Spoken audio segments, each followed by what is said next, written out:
Every year, millions of people around the world eagerly await the release of their Spotify Wrapped.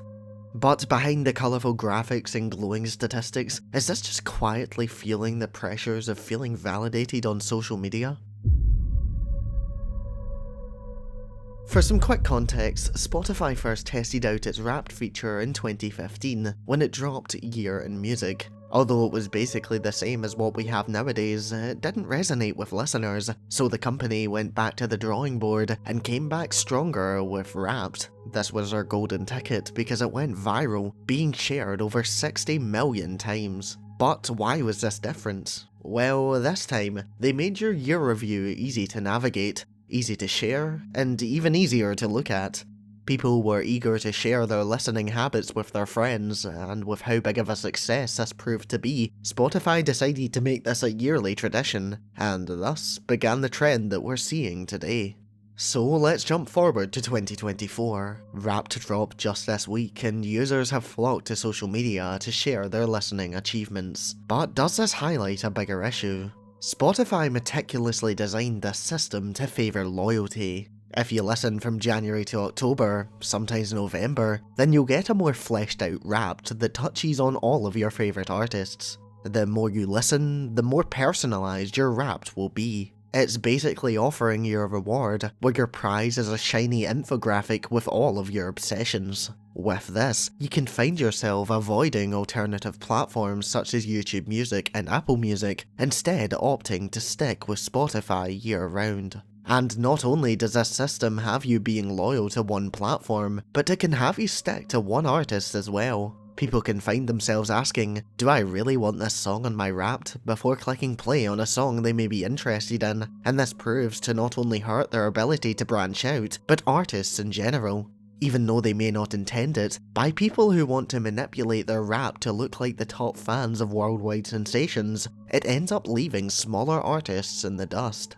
Spotify rewards repetition over exploration. And with this, how long is it until your music taste starts to feel manufactured? How many of you watching this are guilty of crafting your Wrapped? As more and more people realise they're listening on repeat to tailor it, music taste becomes less about exploration and more about fitting that narrative. People love sharing their Wrapped on social media, myself included, and it's almost become a ritual that we all look forward to every year. But if we think about it, don't you think a lot of people couldn't care less about their Wrapped if it wasn't for the fact that other people could see it? This has turned into less of a review and more of a competition. And as Wrapped starts to hit social media timelines, if you aren't a user of Spotify, you can feel left out. Yes, other platforms have features like this, but none are as renowned as Wrapped. Ultimately, it's all about validation for a lot of people. Every like, comment, repost, or compliment that you get about your Wrapped can feel like confirmation that you have good taste, that your habits are worth celebrating and sharing with others. This develops a new kind of peer pressure, where Wrapped is this collective moment shared across all platforms where you feel almost obliged to participate. It's not uncommon to see people, especially those on Stan Twitter, genuinely cringing or feeling embarrassed about their Wrapped. This raises a question of why something that should be as personal as music taste, some people feel that it has to be approved for the eyes of the general public to be valid.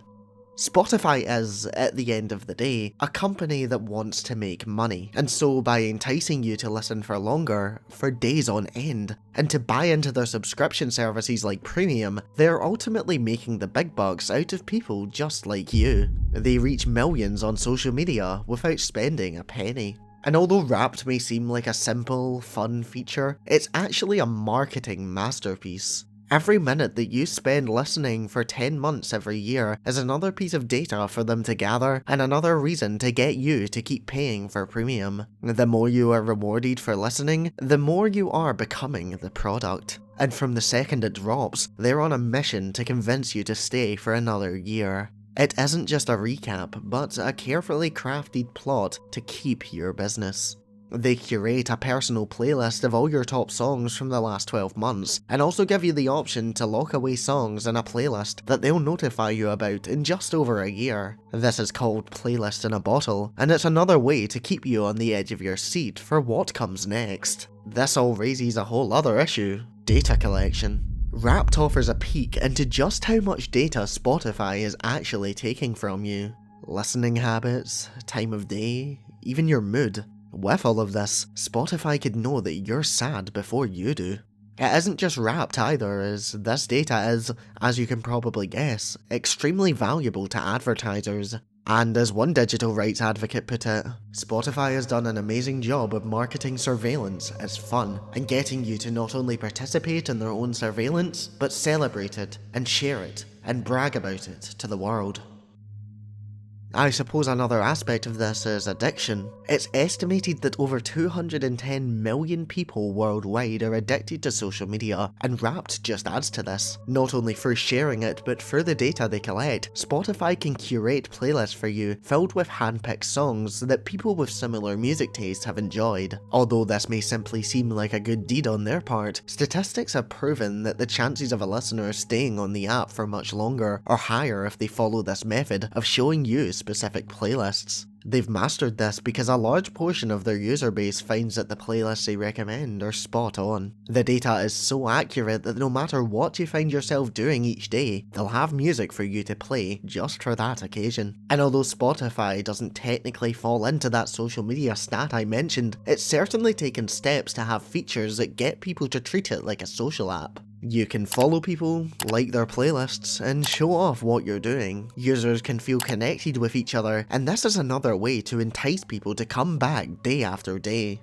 But listen, although I have highlighted some of the darker aspects of Spotify, it really has been a revelation. As one person put it in an article by the Metro, I could very much live without Spotify, but I honestly do think my life is made just that bit better by having it as my constant companion.